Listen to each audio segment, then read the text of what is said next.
Hi, this is Jeff Nyquist, and this is another edition of Friends and Enemies. I am in the United States, and my co host Alex Benish is in Germany.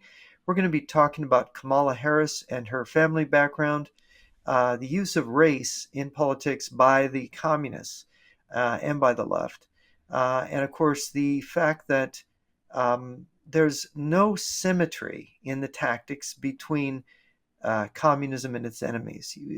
I had this discussion come up on my website today. The idea that we need to use the same tactics as the communists back on them. We need to fight fire with fire, but you see, you can't. And I'm going to go through this the fact that they use drug trafficking. We don't want to do that. They use the big lie. We don't want to lie. They use murder. We don't want to murder. There's no symmetry here. So, how do you combat them in all the things they do? And of course, they intentionally corrupt our discourse and our language. They misuse words. They try to change the meaning of words in the middle of the game to confuse people. And of course, what we want is clarity. Clarity is what's going to allow us to defeat them. So, with no further ado, I'll make a little comment on Kamala Harris. And of course, they are going to continue here. This is August of 2024. We're going to see the this sort of Trump is Hitler memes coming out, that the right is fascist. You see it in entertainment videos, movies and TV series. They equate anybody who's patriotic with fascism. They exaggerate them. They make them into villains. You see this more and more appearing in entertainment. And of course, Trump kind of played into that this past week when he met with black a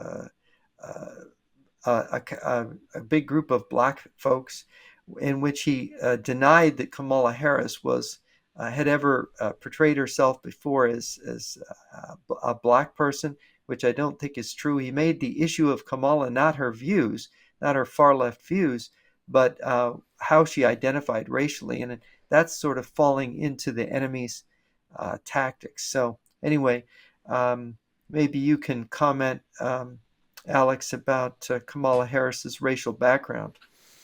Well, first, I think I should mention that there is some sort of a technique. I think it's happening by employing craziness and outrageousness. So, if you get people active with crazy ideas and extreme ideas on the left and on the right, okay, so you get the people who have the most sense of initiative, right? Because the normal people, they're busy, they have a busy day, and they're cautious.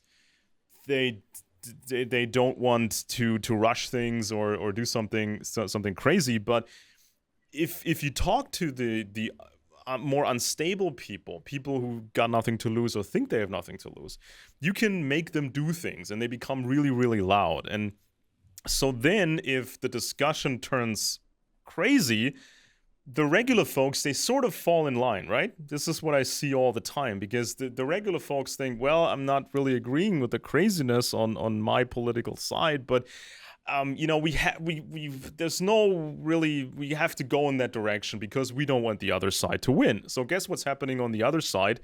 Again, craziness, and the regular people, they just follow along because they say, well, we can't let the other side win. And this is how the whole political debate becomes unhinged, I'd say. And Well, that was what happened in Weimar Germany, wasn't it? oh yeah, oh Everything yeah. moved So further to the right and to the because left. we Germans, we didn't have any sort of clear tradition that we could fall back on, because everything was sort of up in the air. Some people said we need an aristocracy again, but that was, very chaotic, because you had all these different aristocracies on German soil and they hated each other. So that was not really a good option, and it was an outdated model anyways.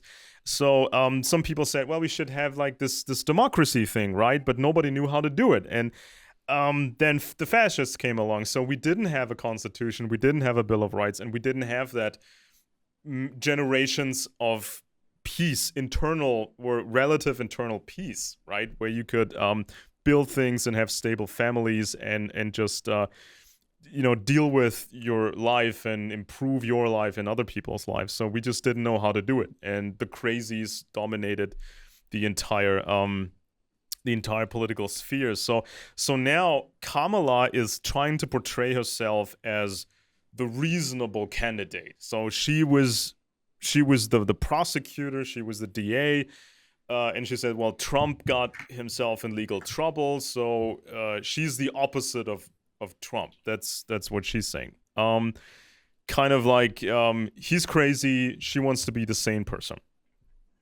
But then when it's kind of the same deal with Obama. When you look at the background, the family background, and the previous generation of that family, you do see a lot of craziness. You do see a lot of extreme ideas and weird connections, and it's Obama's mother, who was white, had really extreme ideas. She yeah, didn't. I think. I mean, if I remember what I read, is that she divorced her second husband. Supposedly, she was married to Obama's father.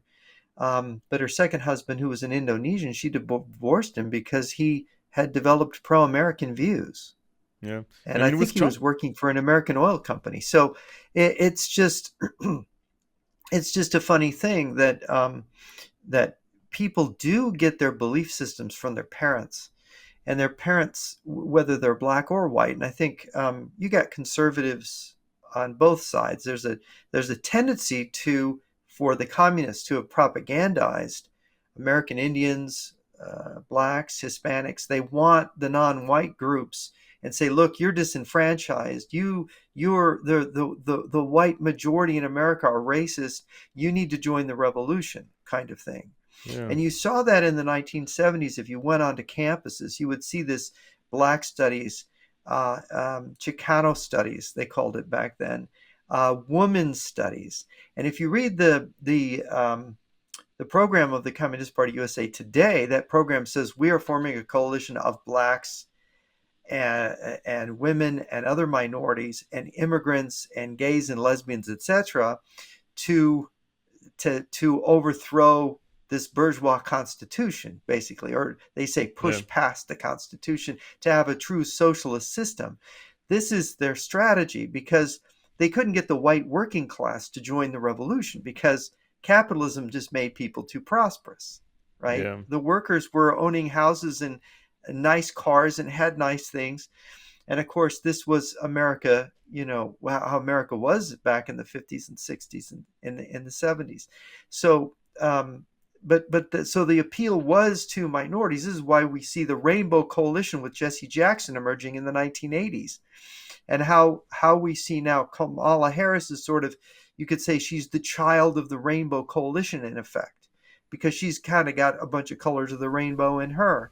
And so it becomes about people then mistakenly think this is about race and identity, when in reality it's communist ideology attempting to use race in a divide and conquer game to divide and conquer America and to to carve out a socialist sect out of people who have these tragic, out of past racial discrimination. The country in America, we don't allow that anymore.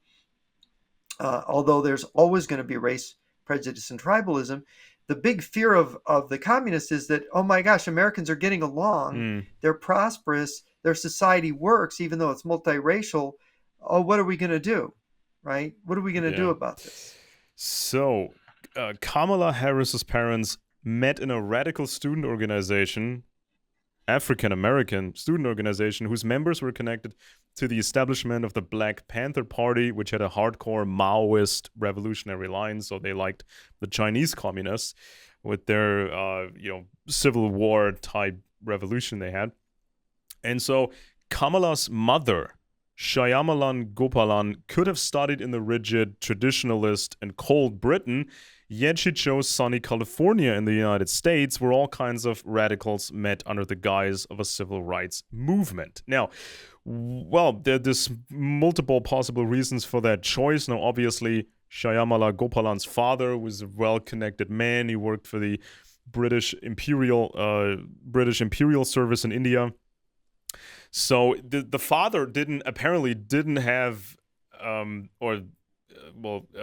Kamala's grandfather didn't have a single rebellious bone in his body, as far as we can tell. So he served the structures, and he wanted his children to be like him. We would assume, right? Because this is how these things work. You spend your whole life, you work for these administrations, and you just organize all kinds of things for the state, and you want your children to get at least to your level or maybe even higher. But Shyamala Gopalan, she chooses to go to California. And of course, California, this was in, especially in the 60s, this is where all the craziness happened. This is when the new cult movements happened, the hippies. This is when, the drug phenomenon became a cultural phenomenon, and all kinds of crazy stuff going on there.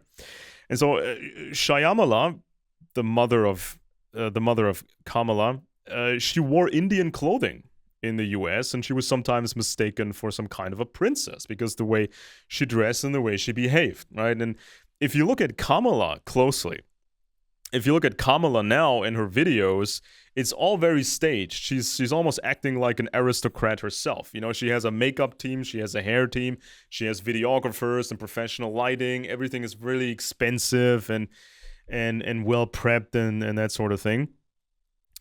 And somehow Shyamala ended up in an African American student group where she met Donald J. Harris, who had been born in Jamaica, another former British colony. This was her first real relationship, and they soon got married. One of their daughters is Kamala. Now, as far as we can piece the story together, she looked like an outsider. I mean, not too crazy for California, I guess, in those days. I mean, the hippies were there also weren't into. very many. I should say that having lived in I lived in California from 1966 to till I left there for Michigan 4 years ago. So I lived there quite a few years. And in the 60s, you did not see a lot of Indian people in California. It wasn't we had blacks, we had Hispanics and whites, but Indians were a bit exotic. I mean, Yeah, when I was sure. in graduate school, I had an Indian student, graduate student friend, but that was kind of the first person of Indian extraction that I actually met. Although they were probably around, they're So fairly rare what do you say? But in those days.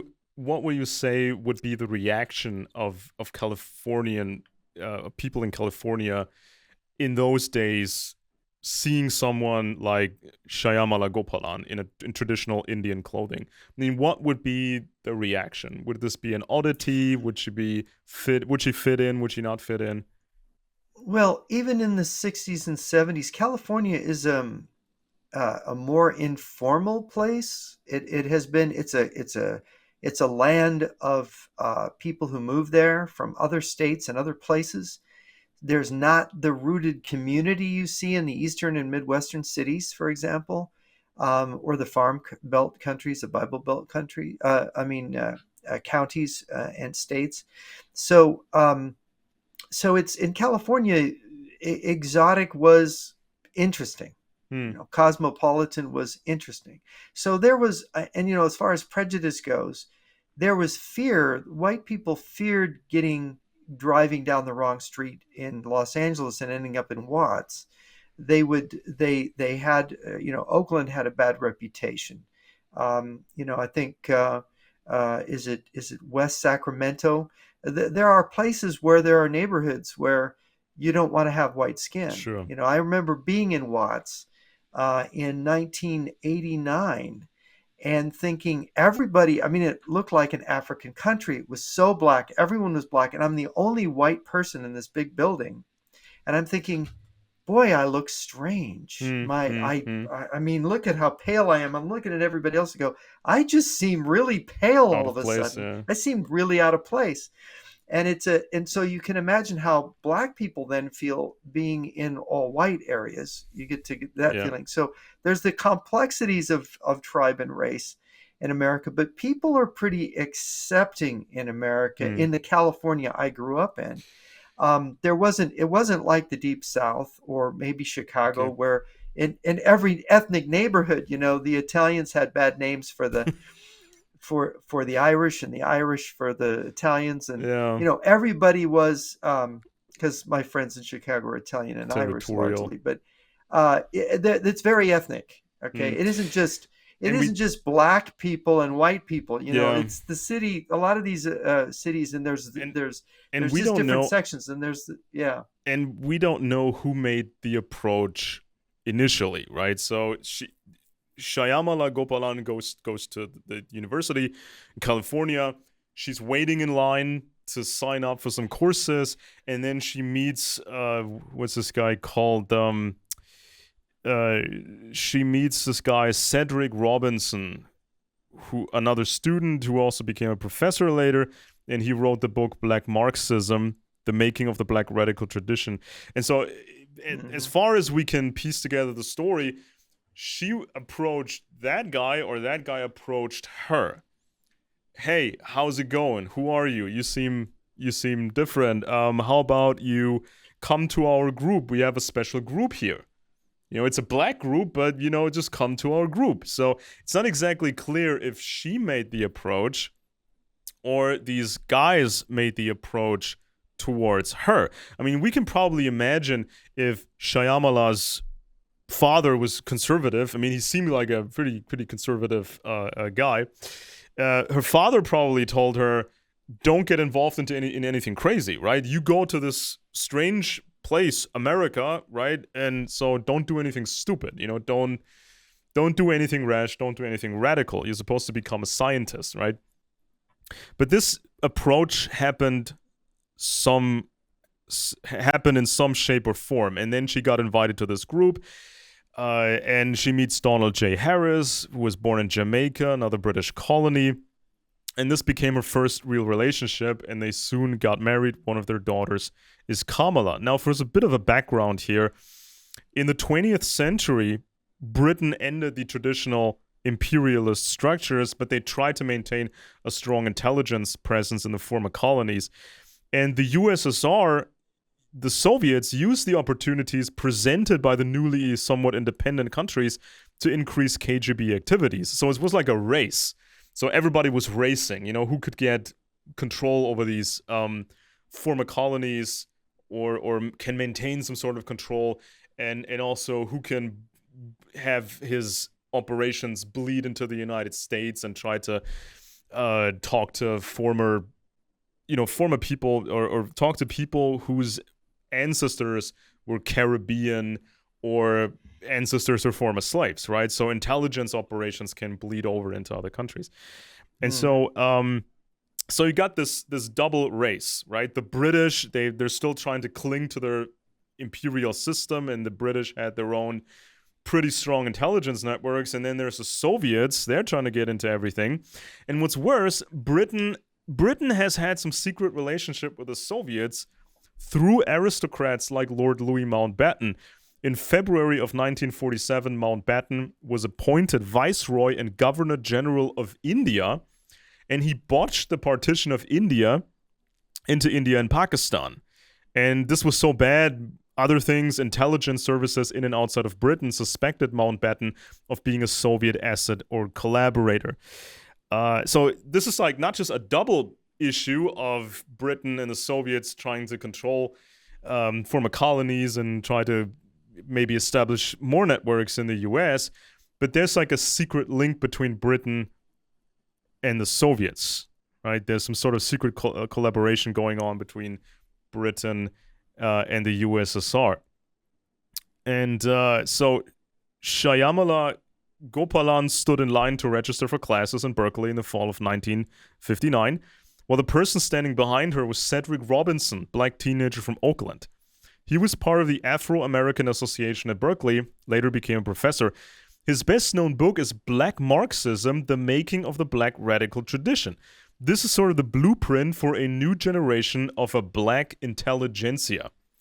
Just like Marx, Robinson spends 95% of his writings criticizing the status quo in the past. The descendants of slaves and post-colonial people of color were supposed to be united under a common ideology. Robinson like Marx, does not care to explain how a revolution is supposed to work and what happens afterwards.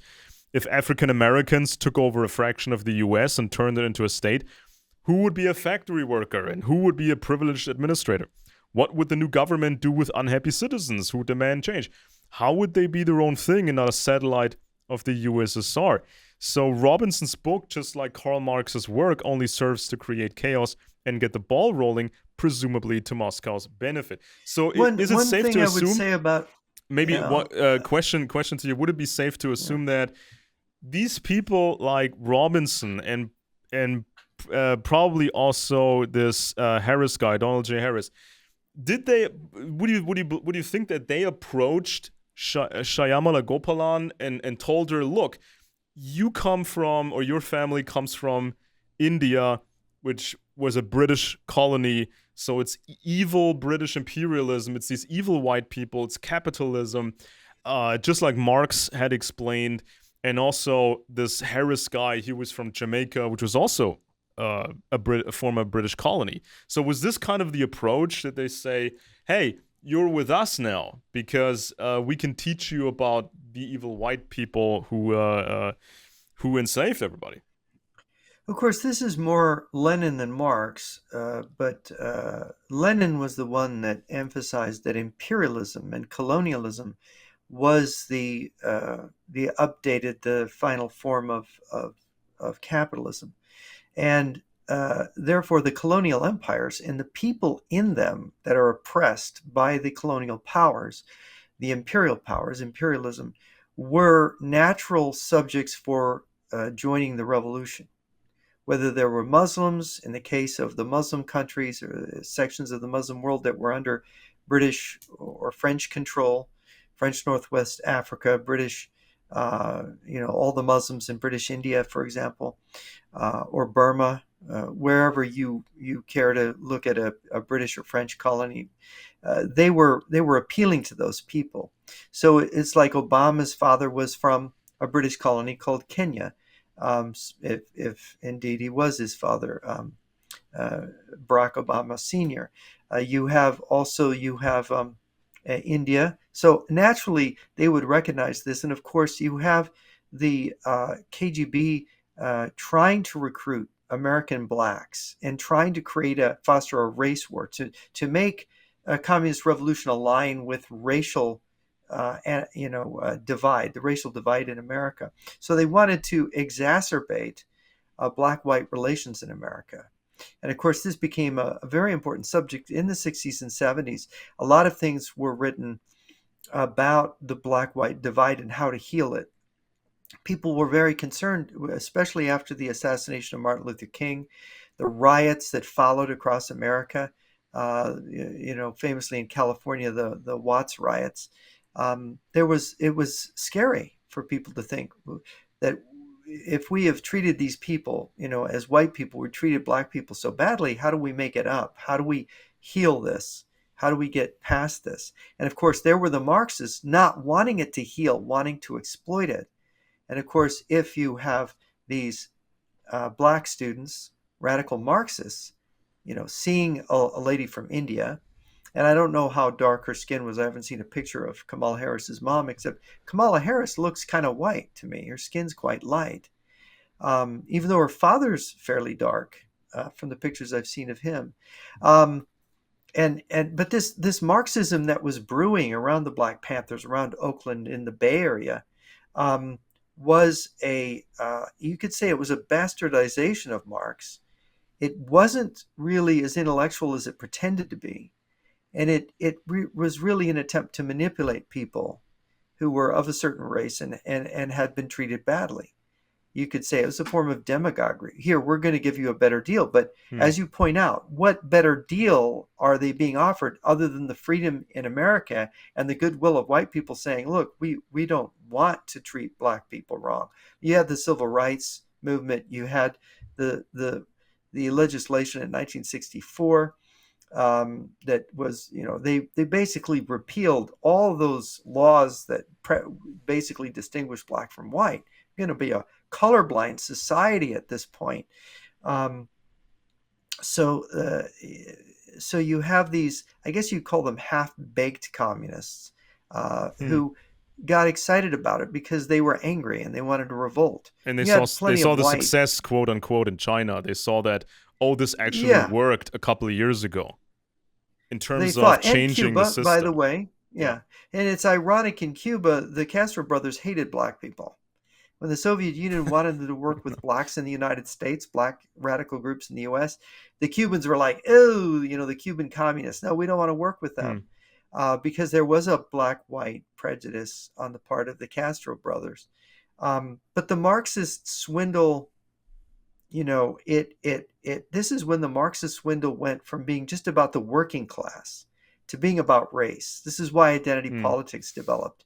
Not in Russia or China, where they don't want racial problems, where they have them, but they don't want them. But in the United States, where they wanted to stir it up. And so that's really So what this is. when I read professional literature studies on insurgencies and counterinsurgencies, right? They explain that a professional insurgency, especially when there's a country behind it, like Russia, for example, professional insurgency is multifaceted. So you don't just have the grunts, the fighters, the simple radicals that hoard weapons and wait for the day to start shooting, but you also have like a political arm that seems or tries to appear legit. You try to infiltrate culture. You try to build an intelligentsia, because this is kind of the age-old problem of communism, right? Because you need unhappy peasants, some very unhappy peasants, to make a revolution, but you can't run anything complicated with angry peasants. You need an intelligentsia. You need to form these cadres, and that can take time. So I Yeah. see, And you notice that they're not forming their cadres out of the poorest of the poor yeah. blacks And or the it's like when poorest I of the see poor whites. When I see Kamala Harris, I see sort of like a slick, I see sort of like a slick black intelligentsia, so to say, which can be more Well, dangerous it's even with in than the some case of guy Harris. reading Mao Yeah. and hanging around with the Panthers.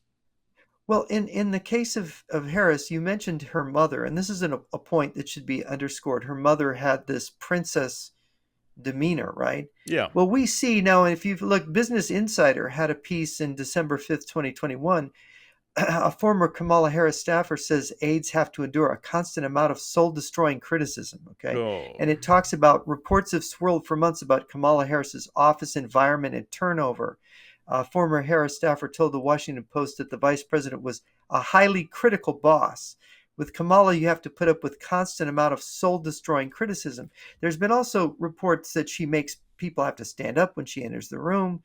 They Mm-hmm. can't, junior staff can't look her in the eye. And in this Business Insider, she just described what this person who worked for her. It's just, she's, I think she got something from her mother Yeah. that makes her difficult. She is a princess, right? You have to stand when you enter the room. This is royalty. You stand when Yeah. royalty enters the room, or when somebody of a very exalted rank, right? So she's not, for a communist, she's not an egalitarian, right? Of course, her This is mother doesn't come from an egalitarian champagne society. Bolshevik. It's like a champagne Yeah, Bolshevik. yeah, and of course, people will say, you look at American Marxism, the American left, for example, and you say, well, they're not really communists, because what would the Leninists in the academies in the Soviet Union or in China say, who really are steeped in dialectical materialism? What would they say about these people?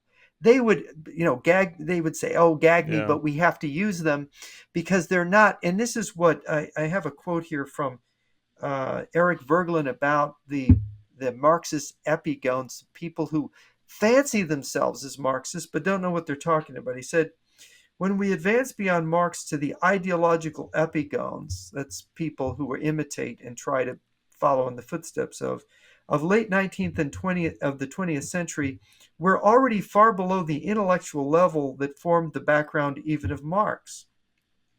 And here comes, in my particular hatred of ideologists, because they vulgarize the intellectual debate and give to public discussion the distinctly ochlocratic coloring that today has reached the point of considering as fascist or authoritarian even a reference to the facts of political and intellectual history that must be known if one wants to discuss the problems that come up in political debate.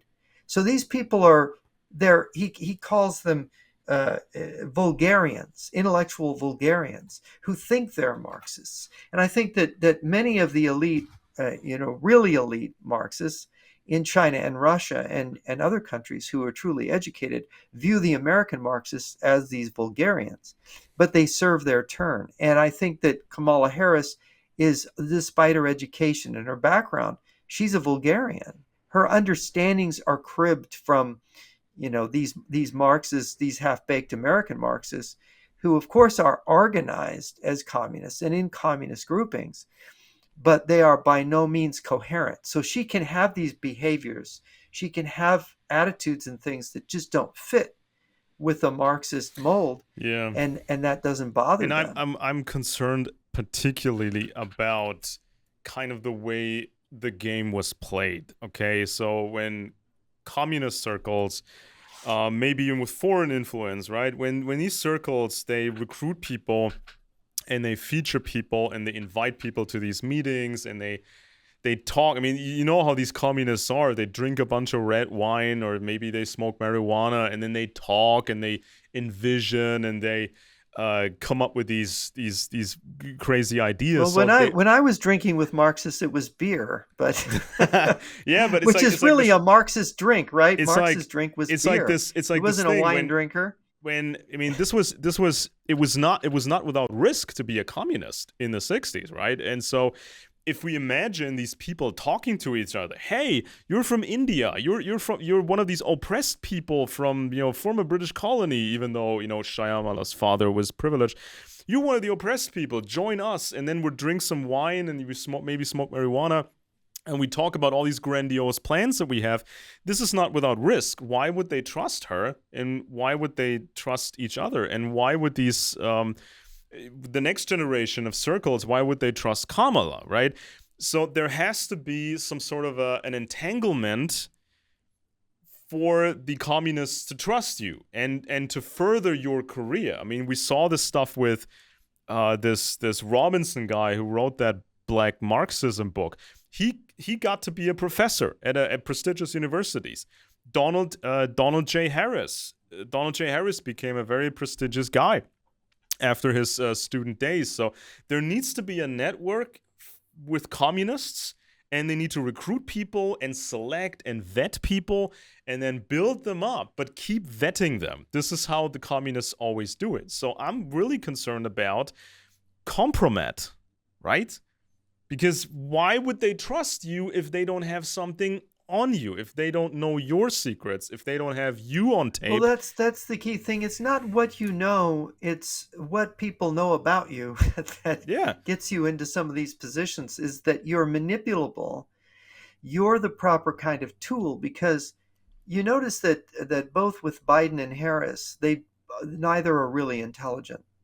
And you can tell listening to her. I mean, according to Business Insider, the people they talk to, she never prepared for briefings. Yeah. She doesn't do the work. She doesn't read, right? She doesn't like to read. And so one former staffer told Business Insider, it's clear that you're not working with someone who's willing to do the prep work. With Kamala, you have to put up with a constant amount of soul-destroying criticism and also her own lack of confidence. So you're constantly sort of propping up a bully, and it's not really clear why. Yeah. And this is how her own staff describes her. And of course, why does she not have confidence? She's too lazy to do the work. So of course, she's not confident in anything she knows. We saw this from the Black Panthers. I mean, when the Panthers tried to become more professional and more vicious, they needed to enforce security in their own ranks, and they had kind of their own counterintelligence system, and they were becoming paranoid. They started torturing their own Which was people, quite paranoid. Yeah, they murdered people out of torturing and murdering paranoia. people, and because they Yeah. suspected them of being informants. So that's kind of how the game was played. And of course, this is kind of the street level communist networks. But when you're dealing with academia, it's kind of the same thing, but it's played differently in a way. So in academia, it's about what is who wrote your thesis? Did a person write their own thesis, for example? So this is kind of like how people get compromised in Europe, especially in Germany. We got some really high profile cases over the last few years where some of the highest ranking politicians got caught plagiarizing their thesis from decades earlier. And I think even the defense minister, Mr. Gutenberg, or zu Gutenberg, an aristocratic guy, he lost his job as I think it was defense minister in Germany because he apparently plagiarized his whole thesis back then. And so when it comes to science and it comes to these people who turn out to be professors later on, I'm always wondering who wrote their thesis. Did they write their own thesis? Did they plagiarize? Did they get some inside help? Is there something fishy going on that can be used to control them? Because if you build a scientific career, you build a legal career or something like that, if you get busted later on, you're done. If you're exposed as a fraud, you're done. Your career is over, and now you're a peasant. And we had this issue coming up with our current German minister, Annalena Baerbock. So she went on a United States visit a couple of months ago. I think we talked about this. How do you think she's doing, by the way? The co-Green Party leader and She's foreign this minister of is Germany. this is all way above her pay grade. I mean, she was kind of a nobody student, right? She was like I think in Hamburg. She wasn't really a full. She didn't even have a full law degree. She was having this sort of in between degree. And then she got somehow into the London School of Economics, which is a very, very left-wing university, tied to the Fabian Society. This is sort of this weird British socialism. She got in there, spent a year in this international kind of law field, which is not really a well-defined field. And this sort of degree is not really looked at as a professional degree. And so she published a book when she was a politician, and she published a book, and people figured out that she plagiarized a lot of that book. So then the question was, what about her thesis in the London School of Economics, right? And so, yeah, that became an interesting question. I think, well, the British have it. The British have her thesis, but I think nobody else has a copy of it. And if she got caught, or if she ever gets caught, hypothetically, if somebody finds that text and figures out it's plagiarized, she's done. Career over. So this is why I'm concerned with somebody like Kamala. This is why I'm concerned with Shyamala Gopalan and some of these other people. And in all politics, when they get these degrees, did they get some help? Did somebody help them, entangle them in some way? Does somebody have something on them? This is what I'm concerned, because so many people are pushing to get the top spot. With Kamala and her mother and all these other guys, Donald J. Harris and this Robinson guy, they all want the top spots. They all want to be the big shots. But there are many people who want the same spot. Why did they get that spot? Because they were the brightest? Not necessarily. So it's like No, that makes no, me that's a concerned. good point. Yeah, no, that's the point, is that in these organizations, what's valued is loyalty and being part of the team. This is what they really want. And of course, if you watch Harris, she uses all the the politically correct language.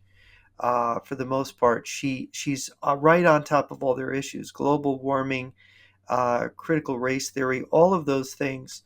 She's given lip service to. She is the most left-wing presidential candidate openly. Now, whether she's going to pretend to the center, some people are suggesting she's going to pick a more perceived center Democrat as her running mate. We'll see. That will be interesting. But the real destructive speech of the left is the speech that basically falsifies reality, creates a second reality, a false reality. And this is very common, saying that America is a racist country, when that is not, we're not living under Jim Crow. There is always going to be people who dislike other people for all kinds of different reasons, not just race. This person's too skinny, this person's too fat, too rich, too poor, too black, too white, too whatever. There's always going to be that. But the country is not based on some racist system.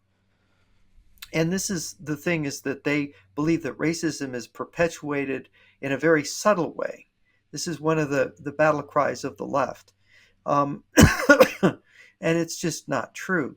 And of course, it's been a corrosive. Critical race theory is being taught in the military. It's being given to military people, and it's saying America's a racist country. That flag is racist. White people hate people of color and need to be re-educated or reformatted. This demoralizes whites and blacks, because blacks are going, why am I serving in the armed forces of a racist country? And it demoralizes whites because they think, well, I'm not aware of being that bad. So it's highly destructive. You had all these generals, um, and the Secretary of Defense are behind it, and Kamala Harris is right there. She's one of those people. It's going to be interesting to see. She has a chance. It was brought up, by the way, recently, that Bill Clinton, who had this history of having gone to Moscow, needed to really position himself as a center Democrat. And of course, he was what we would say now, he was the governor of a red state, Arkansas. So he already had positioned himself in the center. But the Rainbow Coalition had one of Sister Souljah had made these very racist. I think it was a song that had I forget whether it was "Kill Whitey" or something very violent towards whites. And Bill Clinton chastised the Rainbow Coalition and said, this is not appropriate in America. And of course, won Bill Clinton applause, Hmm. to attack the left wing of the Democratic Party, the Jesse Jackson's Rainbow Coalition, for racism, for anti-white racism.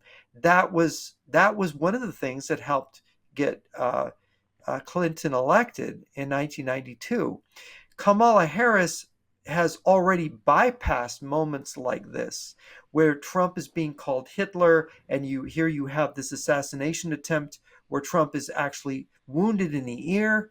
It comes so close to blowing his head off, and instead of going back and saying, it's wrong to call Trump a racist. It's wrong to because this is probably part of what motivated Crooks to shoot Trump, because he did shoot him in the ear.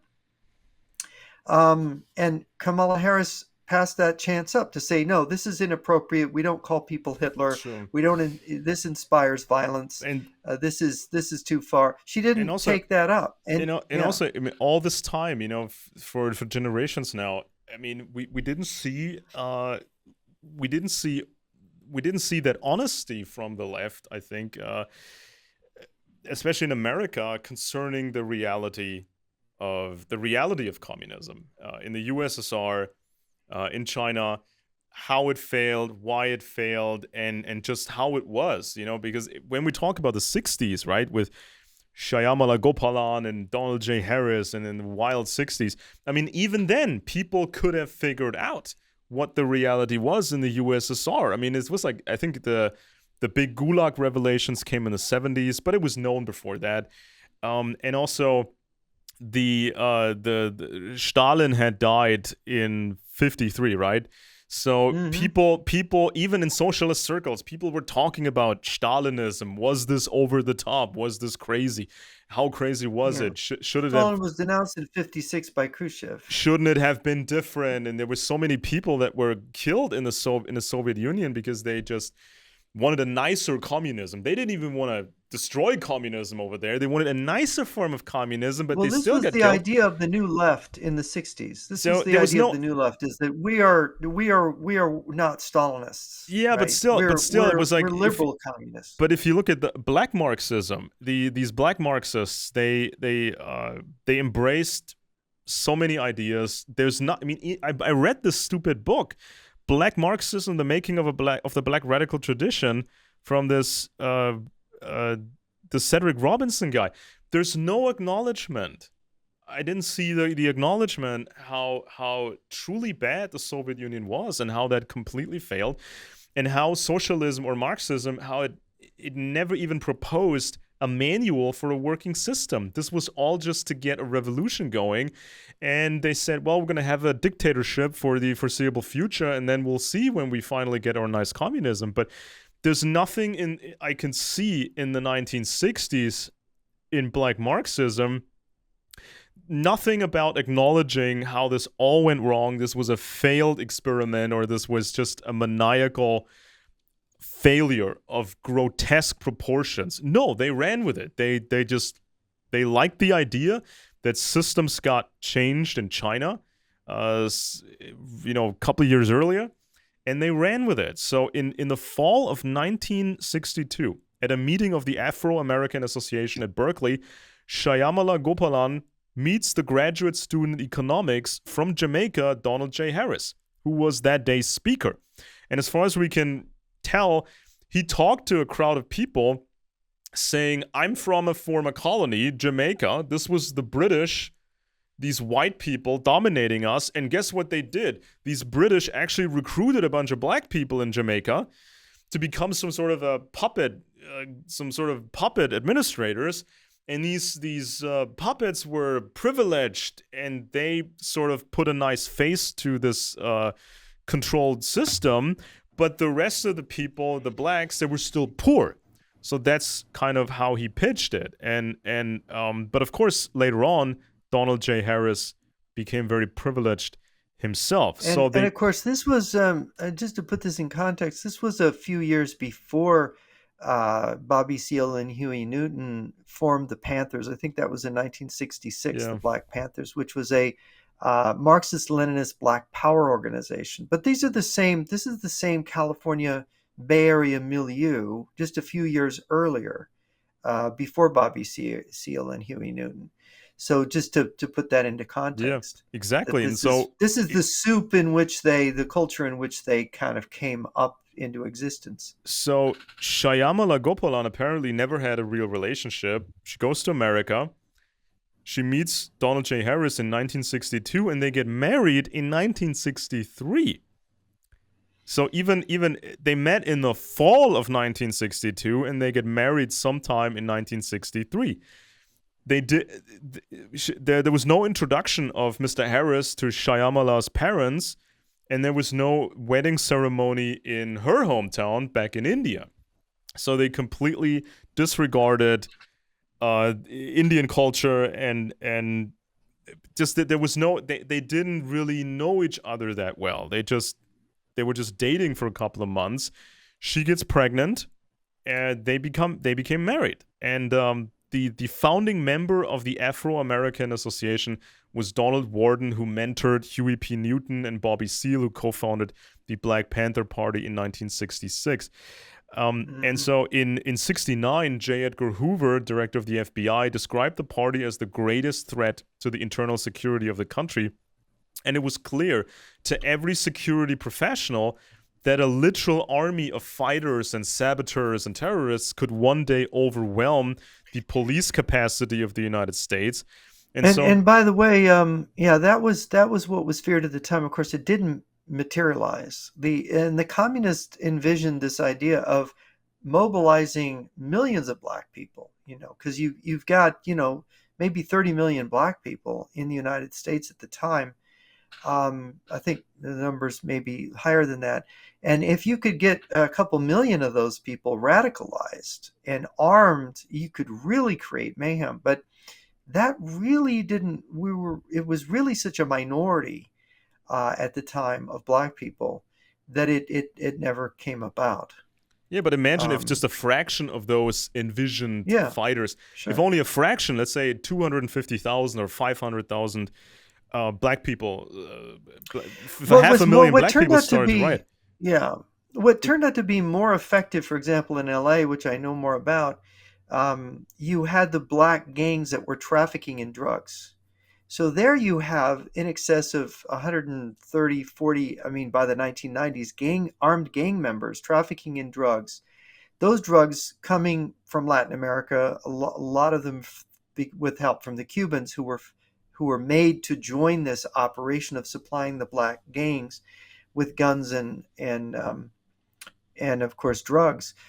This was going to be the kind of substitute army. That is, you couldn't get people to join for ideology. You couldn't get that many people to pay attention to communist ideas, but you could get them. You could turn them into criminal gangs and get control of those gangs through money laundering, and drug trafficking. And I think that was kind of what they did, so that when you get to the Rodney King riots, this is what you're seeing being triggered, but only if the right circumstances exist, right? Yeah, but also And even if then, the gang members were more interested in protecting their turf I mean and their money and their earnings, in right, than this anything else. in the 60s and also the 1970s in Germany, we had a fairly small circle of very committed communist terrorists, the RAF, the Red Army faction.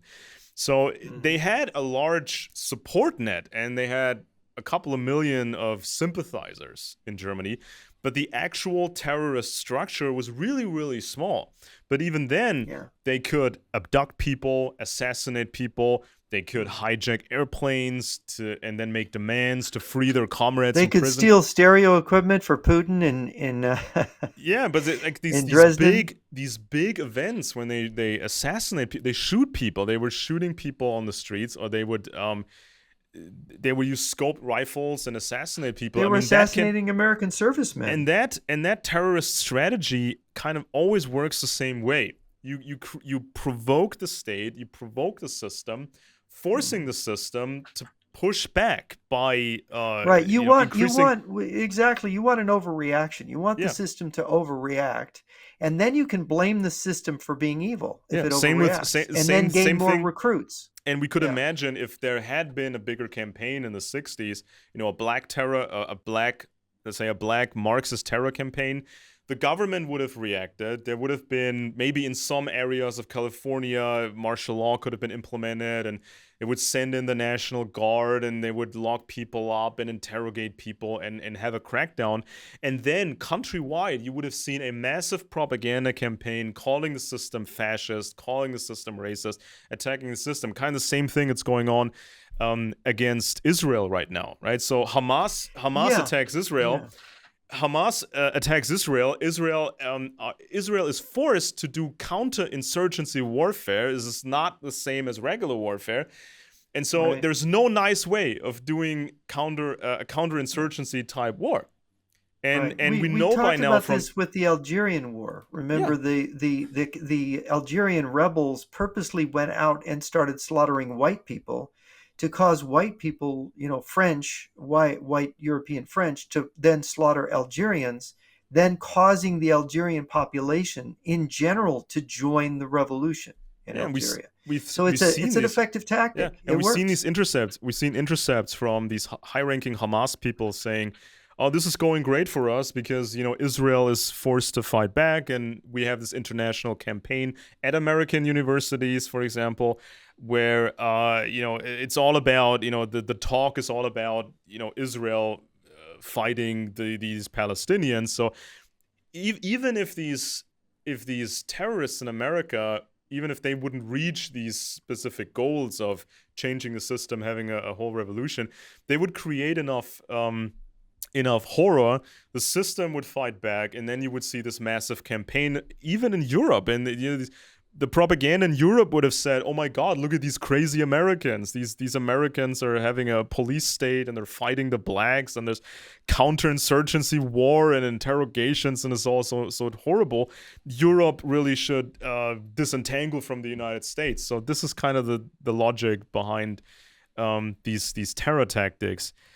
And so, yeah, when Yeah. I mean, Yeah, that is the logic. And of course, in America, what you had is you had this guilty reaction from the authorities, with some exceptions, where and the Rodney King riots were emblematic of the reaction. And here you're in the early 90s. I think there was, what, 92? 1992, no, early 93, I think. And what you have happened, no, it was early 92. What you have happened there is you had Governor Wilson, then Governor Wilson of California, a Republican. You could almost see his knees knocking when these riots happened. He did not want to overreact. You had President Bush basically promising, oh, we're going to make this into a civil rights case. We're going to try these police officers a second time. These police officers were tried in Simi Valley, which is a white area just off the San Fernando, just west of the San Fernando Valley, very white area of Southern California, where we need to have another trial, only maybe make it with a black jury, right? Make sure these guys get convicted to stop the riot by sacrificing the police officers who beat Rodney King, whether it was justified or not. It was the key political decision not to send. I mean, they did ultimately. I think they did send in the National Guard ultimately, but there was not counter violence on a massive level from the state.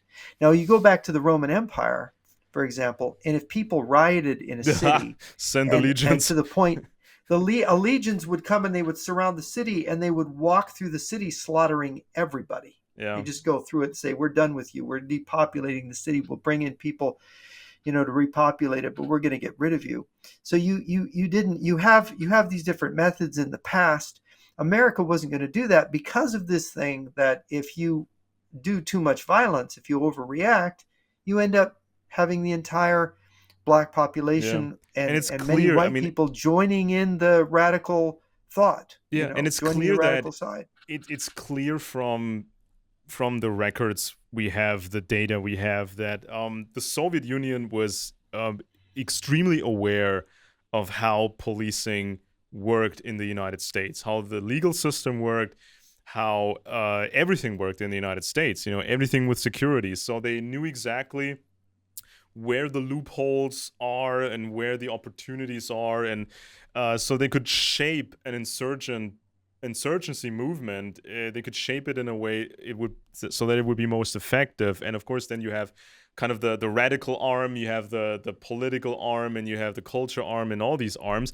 But back then the FBI reacted with the COINTELPRO program, and this was not just against the Panthers. This was also against the KKK groups. This was against some regular communist groups. And there was a recent movie, a Hollywood film, about COINTELPRO against the Panthers.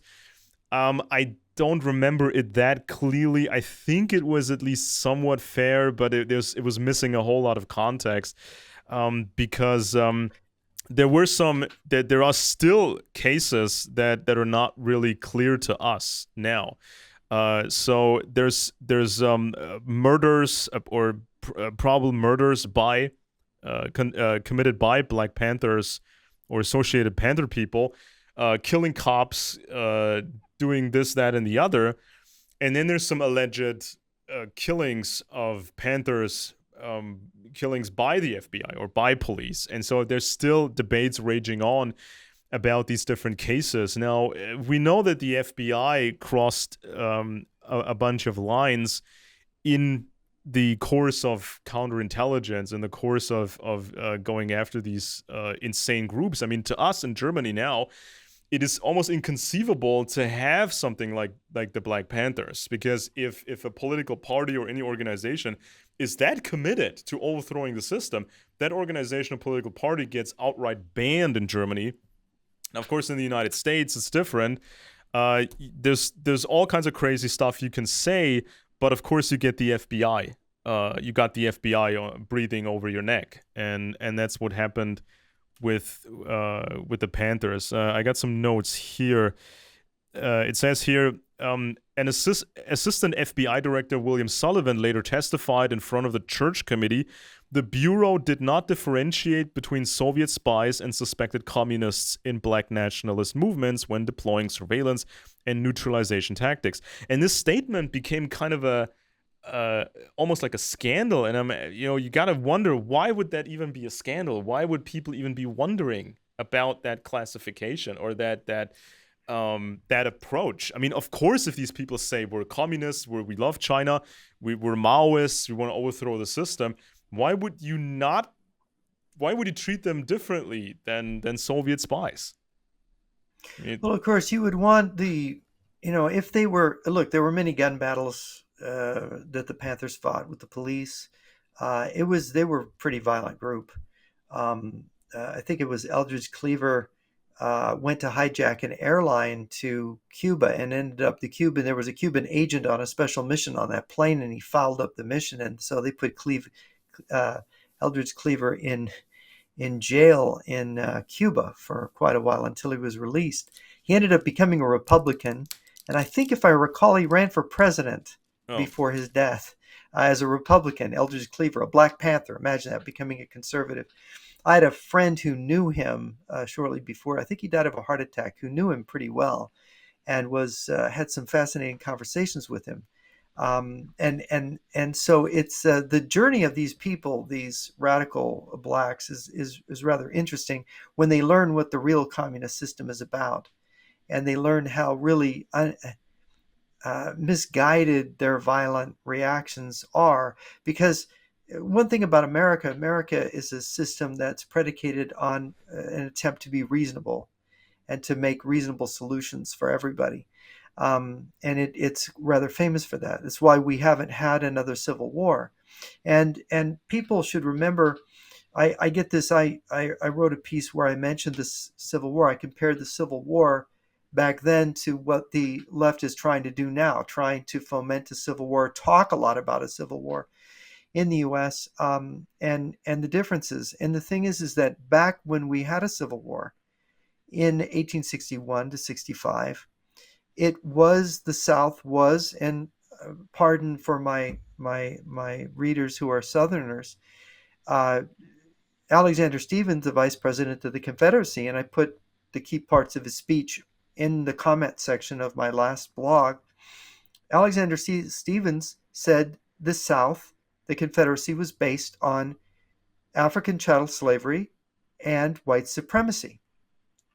And he said that the original founding of America, which was based on freedom for all men, the dignity of all men, was mistaken because the original Constitution didn't take account the fact that there were inferior and superior races. hmm. This is what Alexander Stephens said. So you had a civil war that ultimately was triggered, and Stephens admitted in his speech that the Civil War was about slavery. And this was in March. This is before the war actually started. But the separation of the South from the North was about slavery. They wanted to preserve their principles of African society based on Black African chattel slavery and white supremacy. So that war that created the most violent outbreak of fighting in American history. So now we've been working out this fact that part of the country didn't like the outcome of the war, particularly people in the South.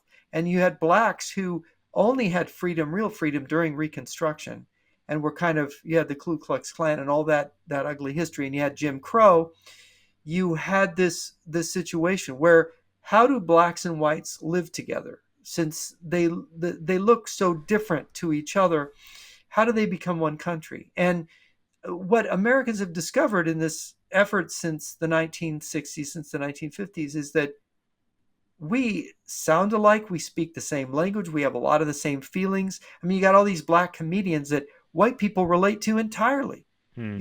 and so you've got this incredible period of mutual acceptance. You had Nixon, by the way, did the most of any president for black people, believe it or not, in America, because he actually went out and hired for the federal government a lot of black people, making them middle class, giving them jobs in the civil service, opening up all kinds of positions.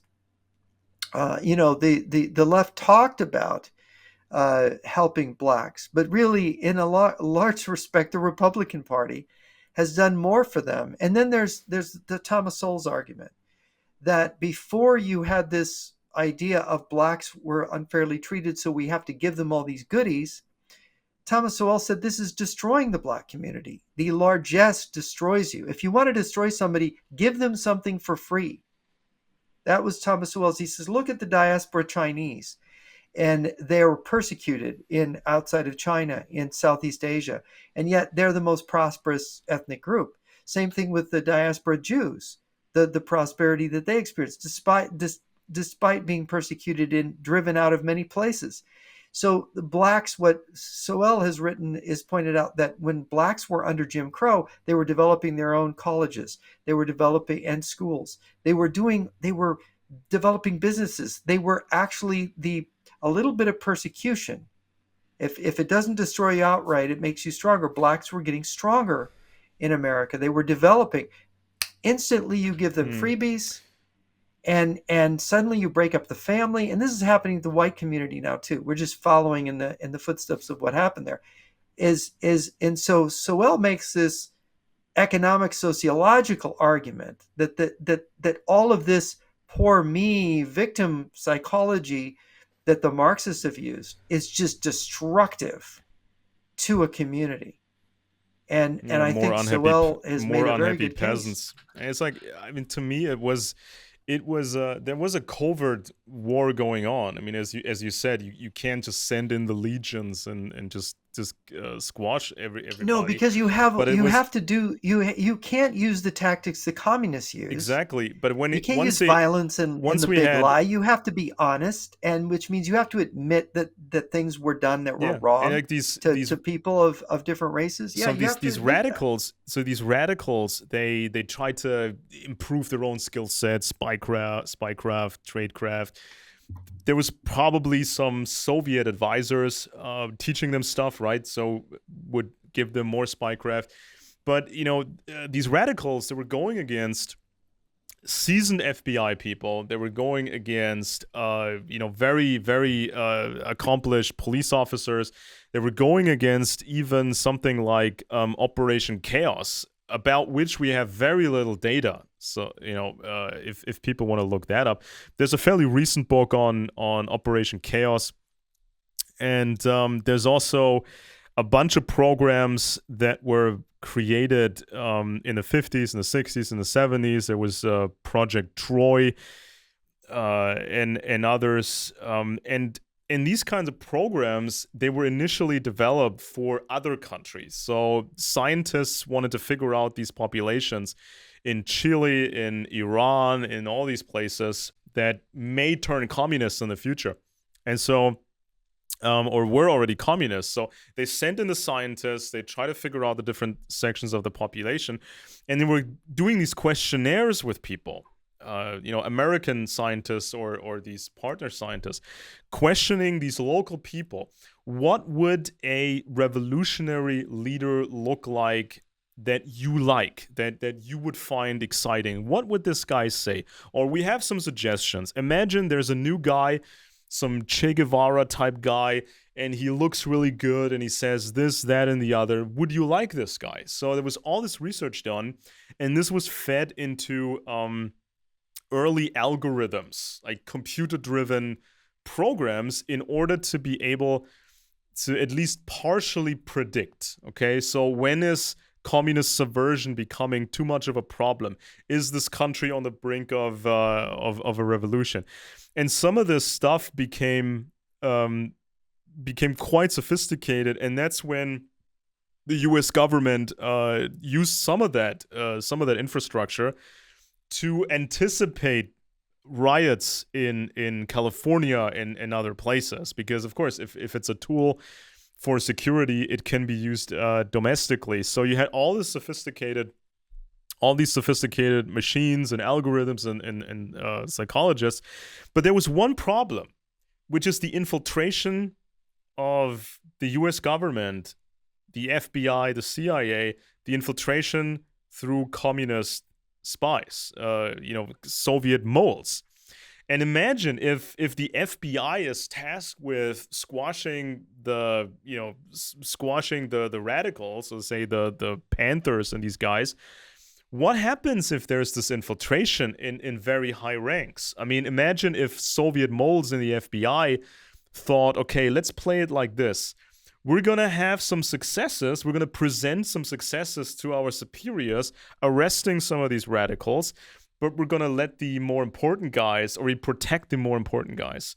Is that something that that people need to factor in when we talk about, at COINTELPRO by the FBI and these things.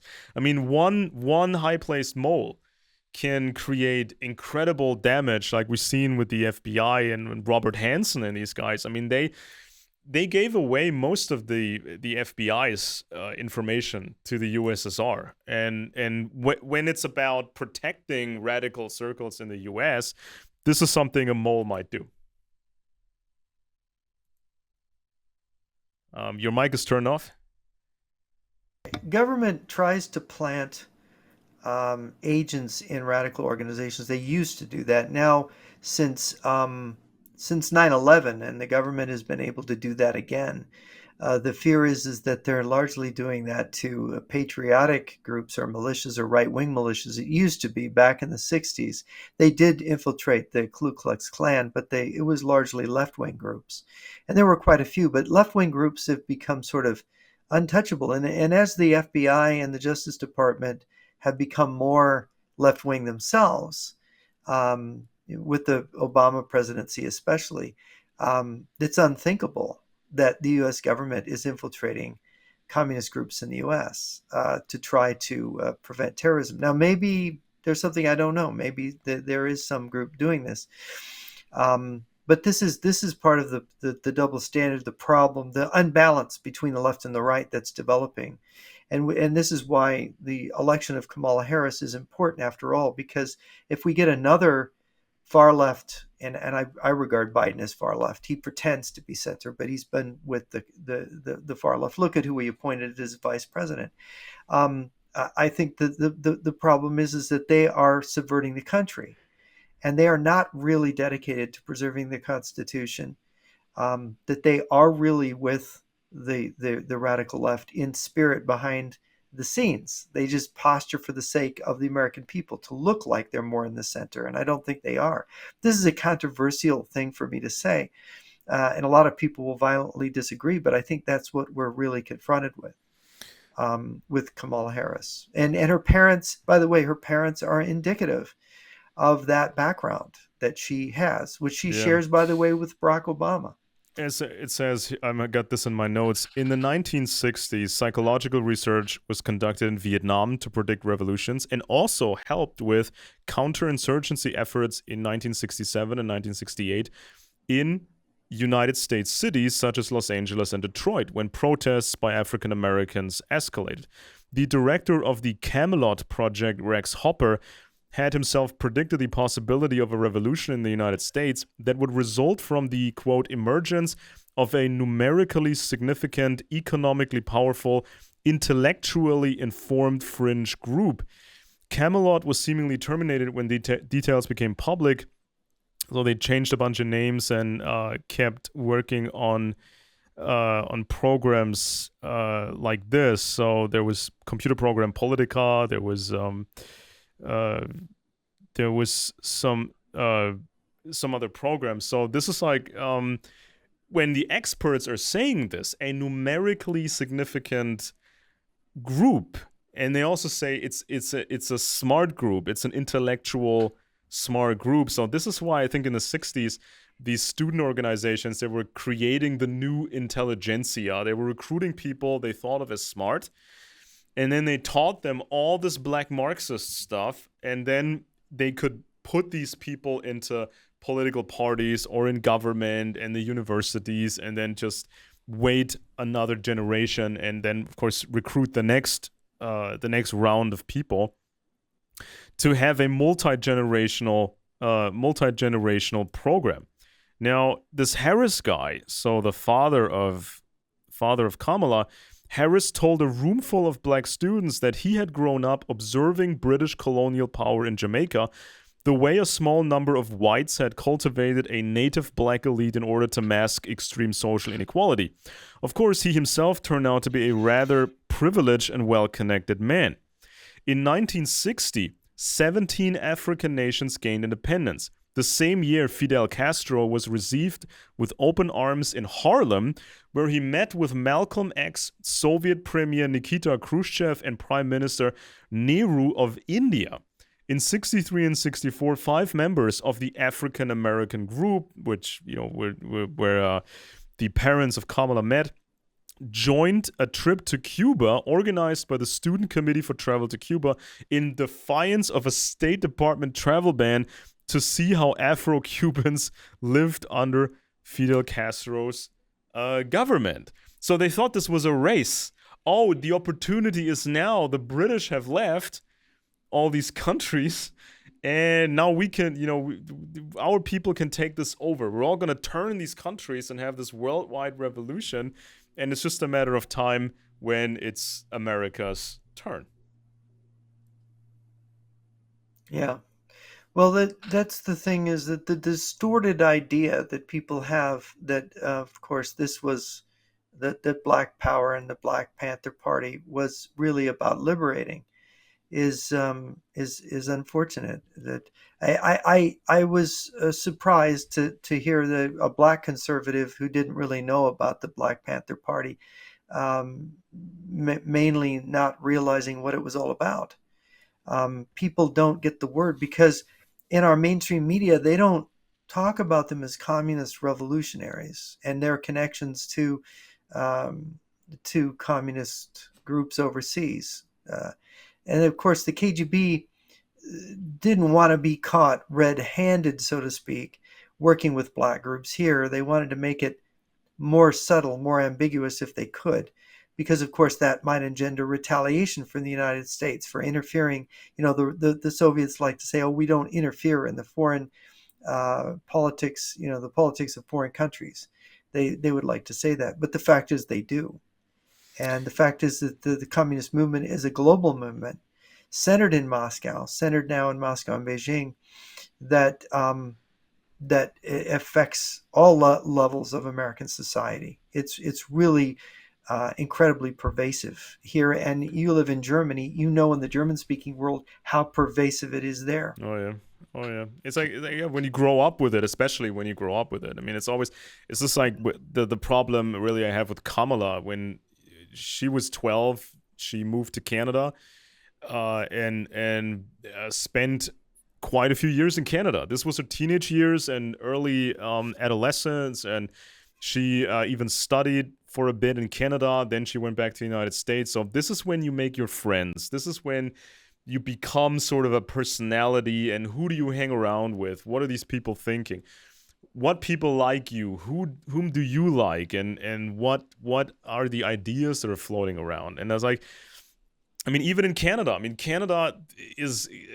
Canada has a monarch, and it's King Charles. And this guy is supposed to be the embodiment of the entire Canadian state. And I mentioned this before when, Charles, when he was prince, he was hanging around with guys like Armand Hammer from the Soviet Union and Occidental Petroleum. And journalists have figured this out by now. Prince Charles wanted to make Armand Hammer the godfather of his son. It was I think it was William, one of the sons. But Diana was against it. So they were so Charles was hanging out with these people, and even Lord Louis Mountbatten was hanging with the same people, and Mountbatten very heavily tried to influence Charles and also the later Queen Elizabeth. And this became even a problem in Britain when people said, okay, we have stopped trusting Lord Louis Mountbatten because Mountbatten has married a communist wife, Edwina, and he's got all these weird connections, and everything he touches goes sideways, and it helps the communists. So everybody was becoming very suspicious of Mr. Mountbatten. And so Mountbatten was writing to his wife saying, well, I guess these people in London, they want to get me a foreign posting, so I cannot influence the young Prince Charles and the young Elizabeth, because people are afraid I might give them some communist ideas, right? And this is kind of that strange thing that pops up again and again. It's like Canada, it's Jamaica, former colony, it's India, former British colony, all these British networks. And then you get guys like Mountbatten, who is suspected of being a communist collaborator, right? So it's like this double problem when the communists may have gotten access to some of these old British networks worldwide, in Canada, in the United States, and this becomes kind of a nightmarish problem for everyone, because this is when Mountbatten was botching the separation of India and Pakistan, and India became closer to the USSR, and all this stuff was going on, and this Donald J. Harris guy. Donald J. Harris attended the University College of the West Indies before earning a bachelor's degree from the University of London and a PhD from the University of California, Berkeley. He served in Jamaica at various times as economic policy consultant to the government and as an economic advisor to successive prime ministers. At various times, Donald J. Harris was even a visiting fellow in Cambridge University and Daly School of Economics and visiting professor at Yale University. He was also a Fulbright scholar in Brazil and in Mexico. So this is like, I'm not liking this at all, because once there is sort of a connection between Britain and the Soviets, they can conduct even more devastating operations. Well, I don't know how effective the British intelligence is now, and given the United States, the situation in the U.S. The communist movement has developed into the democratic establishment. This is what we see with Harris, is that the Democratic Party is moved so far to the left, they could pick somebody who is so outwardly radical, and from California.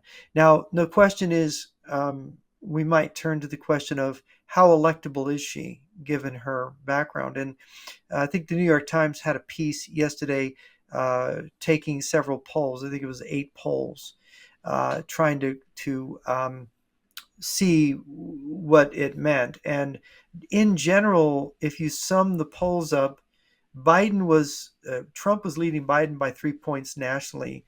He's leading Harris by only 1 point. So going to Harris was a little bit of an improvement, but usually in most races, Republicans are way behind in the summer before the campaign starts in earnest.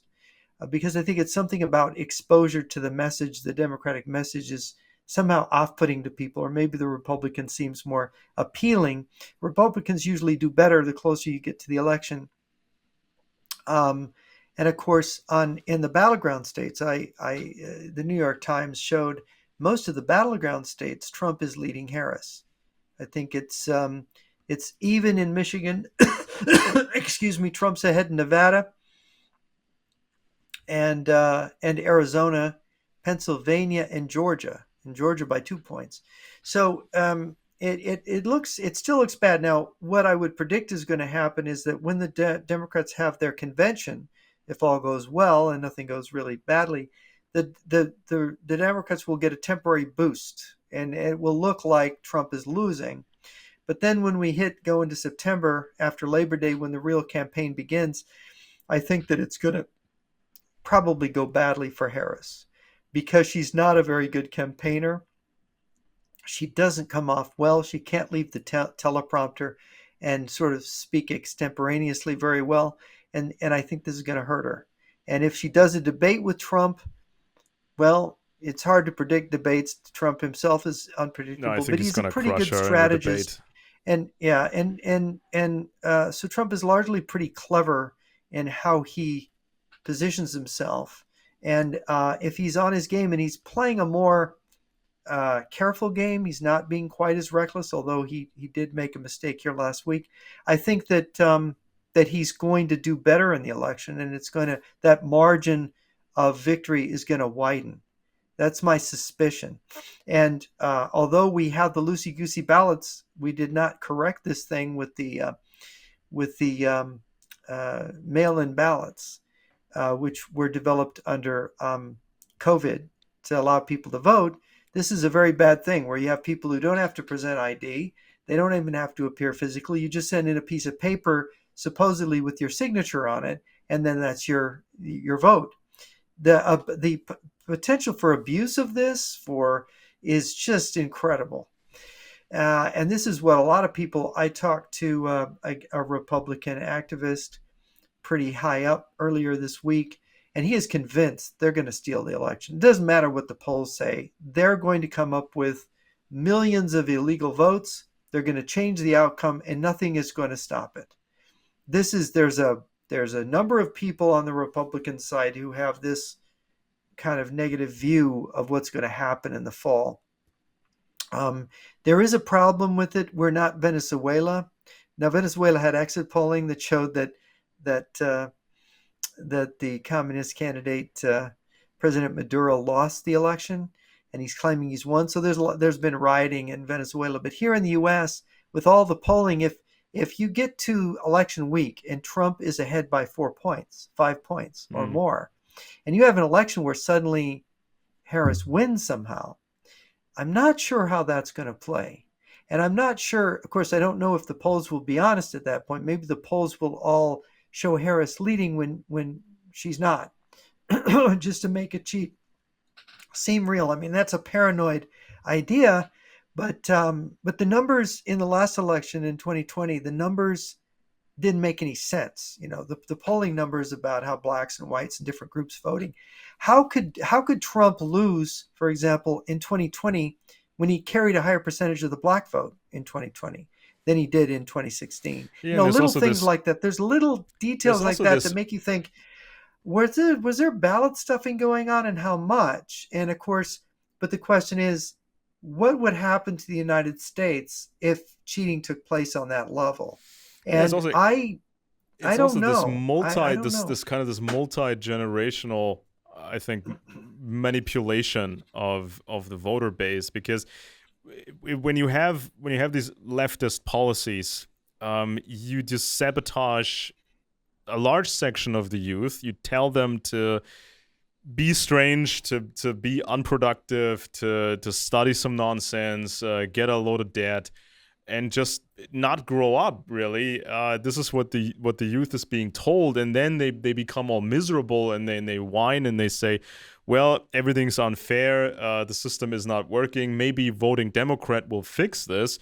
We will take the stuff that the boomers have, or that the follow-up generation had built up, we're going to take their stuff, and then it's all going to be more fair. I think it's kind of this multi-generational approach of when democratic policies are unsuccessful, but that gets the Democrats more voters. Ironically, it sounds paradoxical, but of course, leftists, they need unhappy peasants. So it's like, is there a strategy to it? Can we at some point in the future actually nail people for a deliberate sabotage of the youth, of large sections of the population? Because this is kind of like something, I mean, I would call that treason. I'm not an American lawyer, but if you intentionally mess up part of the United States because you think this is going to help your party in the long run, right? Because these people are going to be miserable. I mean, you see these people now in their late teens and 20s with the nose ring and the fancy clothing, and they don't know what gender they are, or there's a million genders now. And it's like, who's going to hire these people? If I have a company and I have a position to fill, and these applicants come up to me and they say, okay, here's my picture. I have the nose ring. I have. Well, you know what? They're going to hire them immediately if they can pass a drug test, because so few people can do that in some areas in the U.S. So it doesn't matter what you look like now, as long as you can pass a drug test in a lot of jobs, it's like, oh, you passed a drug test, we need you. Great. So sobriety is big, I mean, you got a lot of jobs where you don't want people to be users, using drugs. But yeah, no, it's getting bad. Society is in a very, very bad way. And we got some quotes, by the way, before I forget this point, we got some quotes actually from German politicians who are very far left or green. And they actually said this in public at various occasions. It's all about wasting people's money. We want to waste the money of the German citizens. Just blow it. Just dig a hole and just fill the hole up again. And what reason do they give for this? What's the rationale for wasting money? It's like, yeah, because they want to make people so miserable that nobody has any power left. Nobody can Nobody can build Yeah. something. Everybody has to accept That's what the what we call government the does. Cloward Piven strategy. Is you spend the country with government largesse, you spend it into the dust. You spend it until it's destroyed. And of course, that's what's happening to our currency. We've got at least 15% inflation a year here, and it's making it. But you see, this is the mistake. Recent polls are showing. We were showing a few years ago that younger people were thinking of socialism and thinking of and liking this. Now there's like they're starting to turn back and going, wait a minute, there's nothing for me. And maybe if they're a white young person, it's like, wait a minute, they're giving all the jobs to these people, all the easy jobs. I'm left in the lurch. So there seems to be a kind of rethinking on the part of young people. I'm not sure how real that is because I've only seen a little bit of polling data, but my guess is there's going to be a backlash in the country. And you see, it's very interesting how blacks and Hispanics like Trump. Well, they remember the good years when Trump was president and the jobs were abundant and the money was flowing and times were better. And people think, look at me. I mean, I'm only collecting this much money and there's no opportunities for me. Hmm. I mean, people are going to, this is an election where I think people are going to vote their pocketbook, and it's the economy stupid kind of election. Um, and by the way, on the other point of the Biden Harris administration support for Ukraine, a lot of people are coming out saying that Biden has not given the support to Ukraine that Ukraine needed in this war, and that Ukraine might lose this war because of the lackluster support, the sort of pro forma support from Biden. And there's been a sobering, by the way, in the Trump camp. You will notice that Trump and Vance both have shifted away from being against supporting Ukraine to being for supporting Ukraine.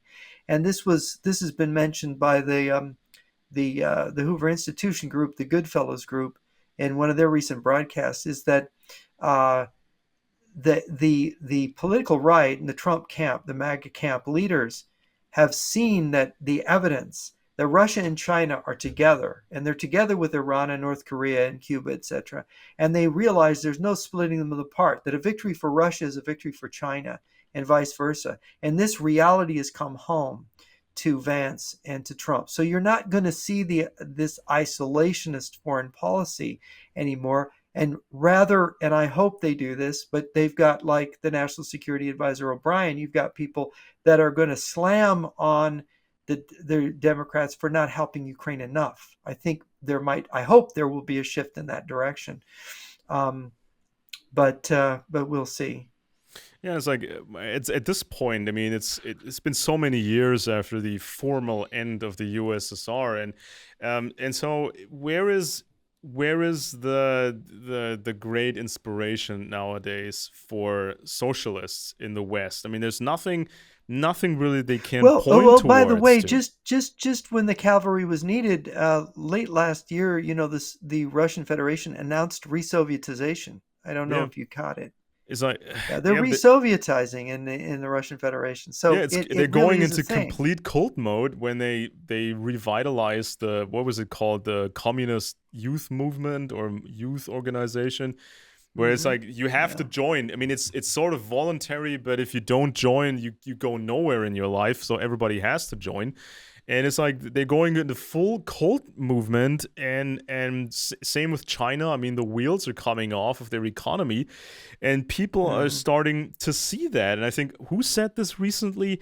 Is it worth, all these cheap products from China? Is it really worth losing an No. American worker or an American job for this?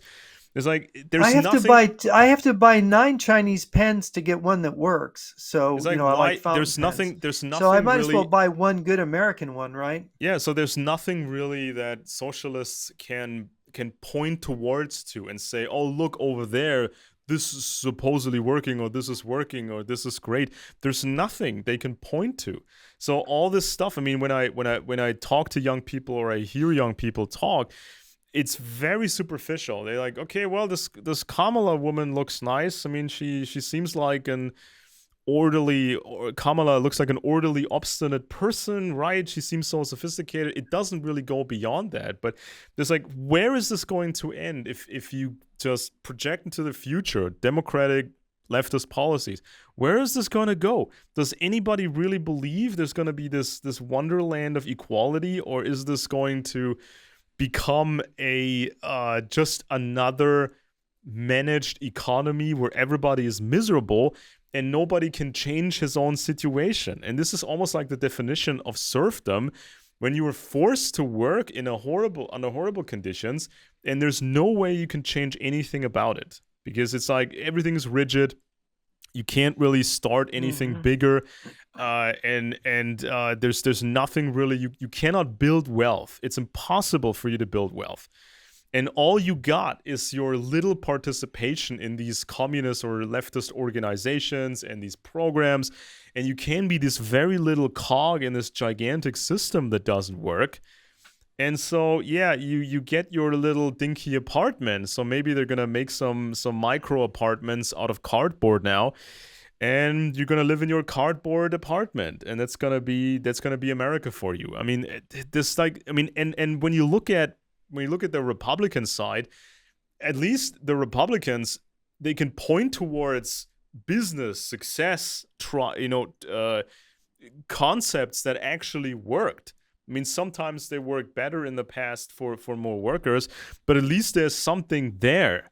There's something that is credible. There's something that, people can actually achieve: jobs, production, getting the production home, and making money.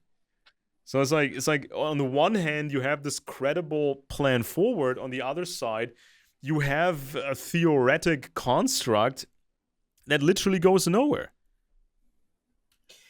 Well, it's back to Eric Berglund's comments about about the left. He points out that he says the radical condemnation of historical and philosophical knowledge must be recognized as an important factor in the social environment today.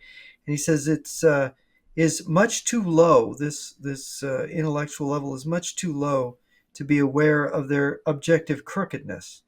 But and so he says they must be categorized as functional illiterate. So it's no surprise that Kamala Harris doesn't want to read her briefing material. She's basically functionally illiterate. She doesn't want to read anything. And this is the downfall. I think that you go to Marx, you go to Lenin, you go to Stalin. These people were readers. Their minds were focused.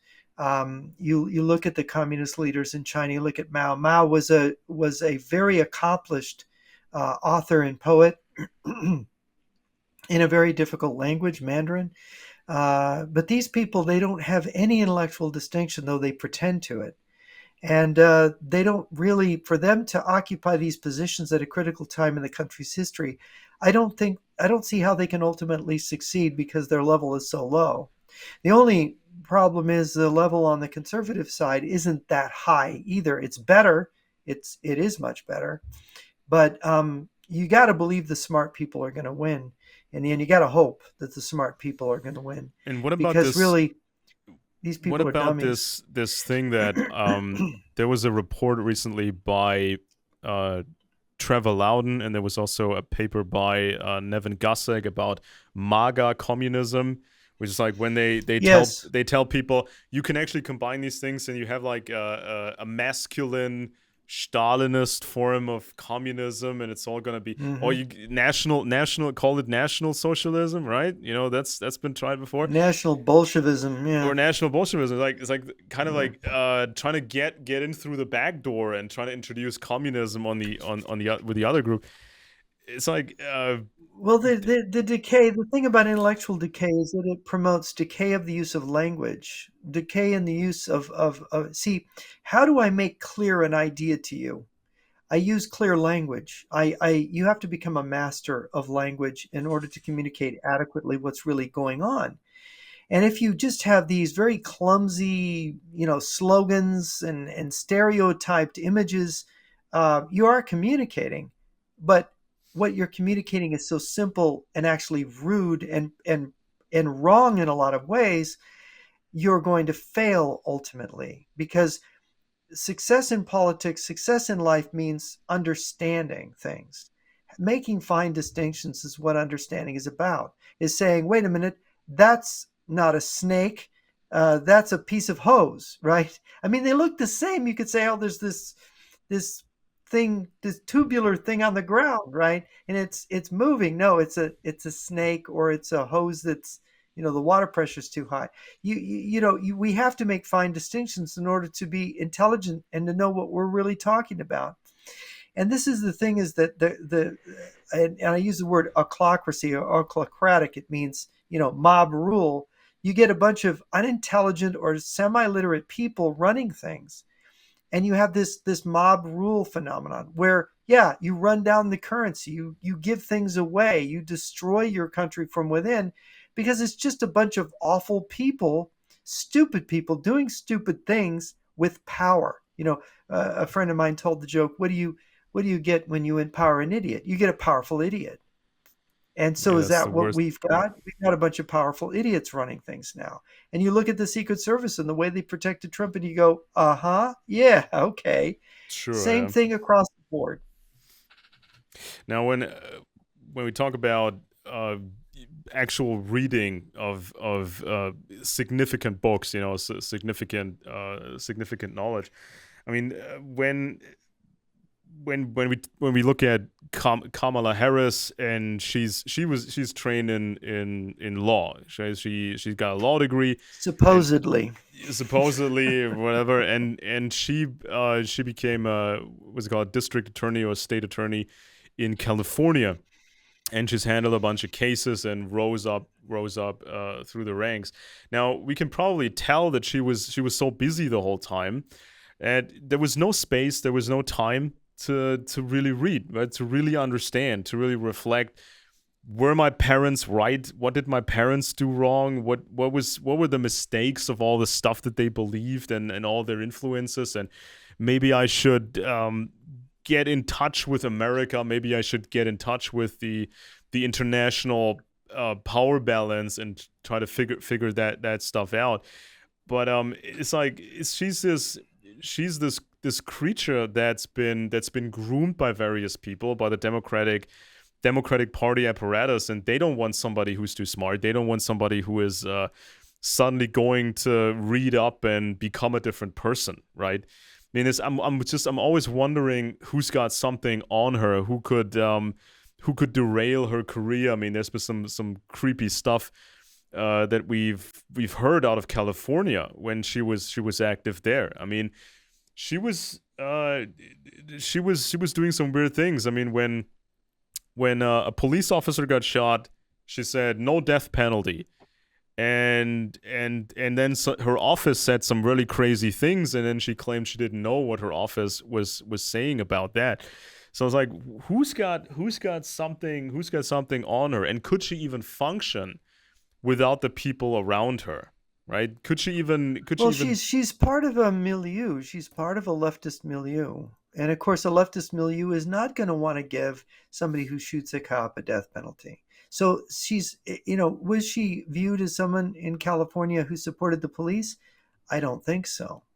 And so she's more going to be on the side of the people that want to get rid of the police, get rid of policing, that see policing as racist, right? Because the majority are white, the majority of policemen are going to be white, so the majority of policing is going to be racist. I mean, this is the kind of logic that they follow. And it's the logic that the communists themselves have instilled on the left in this country, in the United States. And it's extremely damaging. You had one of the reasons Mayor Giuliani became so loved, and as a Republican got reelected as mayor, elected and reelected as mayor in New York. I remember I worked in New York when he was mayor. You could walk down Madison Avenue. You could walk down the street in New York at midnight and not fear being mugged. There was a constant police presence. The crime was down. I heard Democrats saying, "Oh yeah, we love Giuliani. He cleaned up the city. Hmm. He supported the police. By getting behind the police, he made the city a better environment." And New York was those were the golden days of New York. I mean, if you wanted to enjoy yourself in New York City, that was when Mayor Giuliani was there. Now people want to get out of New York, just like they want to get out of California. Yeah, in the So that's military, that's what she really represents, the and opposite of we've come to this Giuliani. we've come to this critical point in time when the military has trouble to find new people, and special forces, they can't find enough people, and it's like the reasons stated are obesity, use of cannabis or chronic use of cannabis. There's like this weakening this weakening of the young generation. So there's not enough fighters. There's not enough people to be deployed overseas, or there's not enough people to deal with problems domestically. So I think, do you think this is kind of an issue now, that who's going to defend the homeland if people are obese, or they have 10 medical problems, everybody has ADHD, or everybody is not sure of their gender, and it's like, who's still there to defend, right? Well, yeah, that's I think that's part of the left's project, was to mess with the population enough that with these ideas, that you wouldn't have a pool of people that were suitable to being drafted. I don't know about the draft, and I definitely am against drafting women. I think the volunteer army has been successful, but when you look at a world war situation, if there's nuclear weapons are going to be used, you're going to have mass conscription. And of course, I don't know how you can avoid it. How these people who have been badly socialized will adapt, I don't know. I think this is one of the problems. When I wrote Origins of the Fourth World War, I saw a lot of this misfitism coming up. And I realized that we weren't the same people anymore that had fought World War II, especially. And that there's this famous quote from Jacob Burckhardt, that in which he says, basically, he says, a long period of peace creates a lot of neurotic, um, weak lives, people who can't really survive. They're just going to be swept away by a war. And the war serves this purpose, so to speak, that war does sweep away people who have not properly adjusted to life. Yeah, we've seen That this may with be the case. It the sounds Secret rather Service, right? I harsh. mean, there was this drive in the Secret Service to have more and more women serving in the Secret Hmm. Service, and when the Trump assassination attempt happened, there's footage of this obese woman.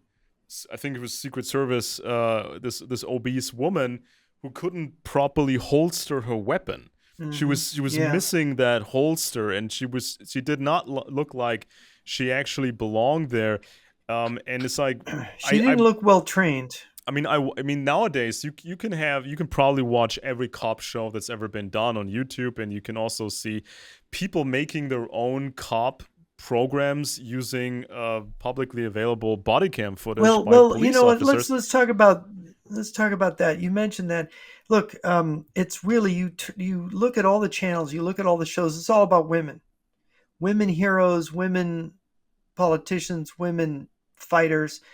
They're putting all this stuff about women out. The woman has to be the hero. The woman has to perform these jobs that are traditionally belong to men.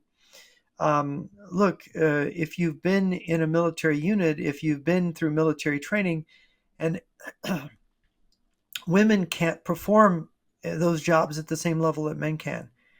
They don't have the body mass, they don't have the upper body strength, they don't have the emotional wiring that men have for combat. That's just a fact. And people are going to be upset and say, oh, no, you can't say that. Look, I wrote a piece about this for when I was at WorldNet Daily, and I got hammered. And it was always all the people that were attacking me were the fathers of daughters when they Hmm. really wanted their daughters to be boys, Hmm. is what I could read between the lines. But the women that wrote me, I got from all kinds of service women wrote me, yeah, a guy carried my pack for me on this drill. I got Yeah. through it only because the men let me get through it. I couldn't do any of this stuff. I had countless letters from women saying, "You're absolutely right. We can't do this stuff." I mean, this is the But it Olympics was now, only right? the fathers of the women Yeah. saying, "Oh no, my daughter's as capable as Um, my son would be." it's like You know. there's the Olympic Games right now, and so my daughter who is 14, she's watching the Olympics. She's very got into the whole thing, and so every now and then she asks me a question like, uh, could this women's team beat a men's team? And I told her, no, absolutely not. If No. you could take a lower ranking male team and pit it against the best women team, and it would still not be a fair contest. That's why this transgendered sports is so tragic, is that girls don't get to compete now. A boy who identifies as a girl comes in and just takes all the prizes. Yeah, and I You know. watched it. I watched quite a bit of cop shows and body cam footage that people put out on the web. So they take this stuff, they cut it together so you can follow a case, right? You know, shootouts and some very very interesting cases. And there was this one case, for example, where it's at night. It's some American city. The suspect is in his car in the middle of the city, and so there's a male cop and there's a female cop, and they both approach the vehicle with guns drawn, right? So the woman is actually positioned. The woman cop is actually positioned on the driver's side of the car, so she would get a good position to shoot, right? And on the other side, the male cop approaches, so they wouldn't get any crossfire. So the male cop sort of uh, looks over the hood of the car and just screams at the guy in the car, "Show me your hands, show me your hands, show me your hands." The dude in the car shoots his gun through the windshield, hits the male cop to the side in the head, like the side of the head, just an actual hit. The male cop sort of staggers backwards, immediately gets back into the fight, starts engaging the guy in the car with his gun, while the female cop is frozen. This woman cop just freezes and calls in shots fired when she has a clear line of sight and she could actually take out that guy in the car on the driver's Mm-hmm. side. So Yeah. then the fight actually continues. The dude in the car gets out of the car. Still, the gun battle rages on, and it ends with the male cop going after the guy, catching another bullet. So the male cop, he was going into warrior mode. He would not let this go. He got shot in the head. Doesn't matter. Go go go. And the woman freezes, and that actually happened a bunch of times. So Hmm. this is kind of like, Yeah, that is that's a real problem. And of course, I might, I maybe forgive people. I've said this before. When I was in boot camp in the Marines in 1978, my platoon sergeant was the platoon sergeant that trained the first platoon of all women officer candidates, and they were supposedly going to be given the exact same training regimen as men, as men Marine Corps officer candidates. So these women, they were able to pass the physical, and they had to, you basically, you're taking what is equivalent of an intelligence test to be an officer in the Marines. It's rather hard to get in to that program. So these are really fit, intelligent women. So you would think, okay, this is the best of women that you could find. Um, he said that within the first week, every one of those young ladies were in tears. They were crying. Now, in my platoon, we had two guys that cried the first week of boot camp. They broke into tears. They sent them to Bethesda, NPQ. That's not physically qualified. That's what they called it. You were NPQ, you were out. So you are a man, if he cries in the first week of boot camp, his NPQ. What's he going to do in combat? What is he going to do when things really are tough? Is he going to break down and he's going to cry for mommy? Every single one of these tough women were crying within like the first 3-4 days of boot camp. So this is this is not just this isn't just a physical difference. This is an emotional wiring difference between men and women. And it's emotional wiring. We know, an older friend of mine years ago said, My wife can give me the most ruthless criticism, and I take it and whatever. But if I criticize my wife about one little thing, she never forgets it, and it hurts her forever. Right? It's Oh like I God. damage her by crit. I've got to be careful because she really will be hurt by this, wounded by this, and so you hear in life, you see and you experience as you get older. There I have a book over here, on the science of sex differences, right, between men and women, and there's a whole science, and there's different neurotransmitting substances in the brains of women than of men. We are chemically different from each other in the way our body functions. We're not the same. So, and that this would have an effect in combat or very violent situations. Yeah, definitely. It does appears to have a real difference. Not to say that women couldn't, in defending their children or something, couldn't become ferocious. We know this is true, and among humans and the animal kingdom as well. But in this sort of cold-blooded business of war and policing, it really doesn't work that way. There you have to have this built-in body chemistry that and by the way, not all men have it either. There's a certain percentage of men, they've found out that there's a biological predisposition to being shell shocked. And Hmm. although all men are traumatized by the war they've been in, they are traumatized differently. And if you've known veterans and you live in Germany, maybe the younger generation remember their fathers who lived through World War II. They saw the trauma that so many men having gone through combat Yeah, there's had. like there was You know, there was a bit in the piece written by Nevin Gusick recently, where he talked about some statistics, some opinion research from the past, not too distant past, where they asked Americans or young Americans, would you surrender if there was a war against the communists? And a significant mm, portion actually said we would rather surrender. We would not risk combat. We would take our chances with the new system, take our chances with the communists. And like there's this factor about it. This kind of people being timid or people not even aware of their own strength, not even aware of their own capabilities. And then, of course, you get the ideological aspect when people think, well, I don't want to fight because I think I'm ideologically aligned to Russia, for example, because the Russians have marketed themselves as especially tough and the Superman and the guys. But I mean, when the Russians started to do this, I mean, I noticed this, especially in the 2000s when it became a thing, with the Vladimir Putin footage when he's riding a horse and he's like this tough guy. Why is he a tough guy when he's just riding a horse? Or he's diving in his little submarine. I'm like, yeah, what's so really tough about that? And like this kind of image that they created had a profound effect on the West when these propagandists here were saying, oh, we're so weak, we're so timid, and we're a bunch of wussies, but these Russians are so tough. Well, it's different when you look at the reality of it. I mean, you see these soldiers that the Russians have been sending into Ukraine. They're like these thin guys, these scrawny alcoholics, these rundown, dysfunctional people that they found. And I looked at when the war began for real in Ukraine, I looked at some of the data on the Russian soldiers and the Russian youth.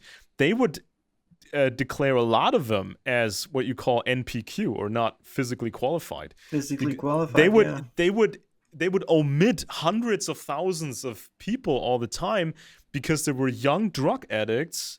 They had diseases. They were scrawny. They were not physically capable. So it's not like Russia is this super masculine nation just because they crack down against gay people and they treat gay people horribly over there. That doesn't make them really masculine. It's more like the psycho youth that they send into battle there and send them through boot camp and tell them, if you don't charge into that if you don't charge into that machine gun fire, we will shoot you, right? So it's like Hmm. some people don't want to fight. They don't understand what they're capable of and how important Well, the fighting Russians aren't sometimes even is. properly training their troops. This is the thing. They're just grabbing people and using them as cannon fodder. You are to be a moving target for the enemy's artillery so we can zero in on the enemy's artillery and destroy it. And this is what they're doing. But yeah, I think Russian society is tougher. I think Chinese society, I think people that are in a society that has more poverty, more difficulty, I think that there is a tendency The to grinding, have yeah. masculine values. Yeah. But of course, Russia is a very dysfunctional society in terms of the male female relationship because of the communist background, just like here in the US. Certain ideas about the family existed in the Soviet Union, and except for Stalin, the Stalin period, when he made the Soviet family, they went right back as after Stalin's death and allowed abortion when Khrushchev came in. So I think the problem is that they are communist, and communist ideas destroy society. They break down men and they break down women, and the reason they're scrawny is they don't have good food in Russia to eat. They don't have decent meat. Um, they they just simply don't have the same. I mean, I you see these pictures of Russian supermarkets. Well, those are in cities Yeah. where there is a higher standard of living. What about the rest of the country living in the outlying areas? How much money do people make, and how much do they have to spend on food? You know, so anyway, I think we've come to the end of our time here today. Did you have any other comments you wanted to make before we closed? I think I've gone through my notes here. Anything that I wanted to mention as like when you break down these structures, I mean, it's really important to understand who is doing what and who is working for what side, because otherwise you're gonna get these narratives that these mysterious globalists are doing this, that, and the other. And I Hmm. recently I recently thought of something, when because you sometimes you see celebrities talking about conspiracies or the Illuminati and all that stuff, and when Hmm. when that movie was released, I think it was 1999 or something, by Stanley Kubrick. He did this movie Eyes Wide Shut, right? it's about Yes, it's I've about seen it. it's about this doctor, I think, in New York, and he's kind of privileged, but he's not really in the higher classes, and he's got this high-ranking, powerful friend, and in one way or the other, he ends up at this secret party at this like castle, and it's a ritualistic party. They have all these young models there, and it's kind of based on some ancient mystery called rituals from the oldest empires. And so people are watching this movie, and they were like, in America, and they were like blown away by this whole concept that people would act this way, or people would be this way. But for a European audience, well, an educated European audience would say, well, yeah, this is like the aristocracy was for a long time. This is actually this, we know they were like this. They were pretty much like this. So there's kind of a lack of an understanding of what people are dealing with, and they get these buzzwords that are thrown around, like the globalists are doing this, or the international bankers or whatever. But it's like you have to understand how the past was and who's doing what, and otherwise you're just gonna run into the wrong direction, and you don't know friends from enemies, really. Yeah, money and power is very distorting, and there is corruption in elites, and that's one of the problems of the West is that as uh, Vilfredo Pareto pointed out, it's the lions and the foxes have ultimately gotten control, and the lions kicked out. Trump is like a lion who's trying to get back in, and that they end up selling everything off and trying to negotiate everything, and they won't stand up. And that's really the problem with our elite. They don't have the backbone that they used to have. So anyway, I'm Jeff Nyquist. This has been Friends and Enemies, and my co-host Alex Benish. has been with us. I want to thank you for being with us and hope you'll tune in and listen next week.